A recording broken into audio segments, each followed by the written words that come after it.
Hello everyone, আসসালামু আলাইকুম।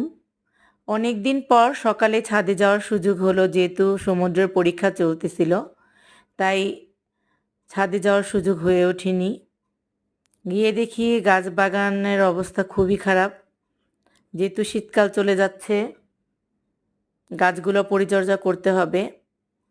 আমার গাছে সেই ছোট্ট মিষ্টি কুমড়োটা দেখলাম মাশাআল্লাহ একটু বড় হয়েছে, তাই ভাবলাম যে যেহেতু গাছের অবস্থা এরকমের কেটে ফেলা দরকার। কেটে আমি নিয়ে আসলাম এবং সবচেয়ে সন্তানের জন্য যে আস্থার জায়গাটা, সেটা হচ্ছে মা। আমার মাকে নিয়ে দিলাম।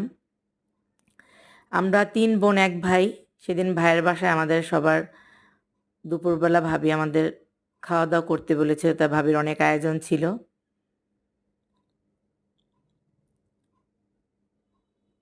একদিন আমার ফ্যামিলির সাথে আপনাদের পরিচয় করায় দিব। আলহামদুলিল্লাহ আমাদের ফ্যামিলিটা খুবই, সবার সাথে সবার বন্ডিংটা অনেক ভালো। হুট করে কুরিয়ার সার্ভিস থেকে আমার একটি ফোন আসলো যে আমার পার্সেল আসছে। আমি তো অবাক, কে পাঠালো আমার জন্য কি? দেখলাম আমার হাজবেন্ডের এক বেস্ট ফ্রেন্ড তার জন্য বড়ই এবং গাছের সবেদা পাঠিয়ে দিয়েছে। ভাইয়ার গাছের সবেদাগুলো খুবই সুস্বাদু, তাই আমাদের জন্য খুলনা থেকে পাঠিয়ে দেয় আলহামদুলিল্লাহ।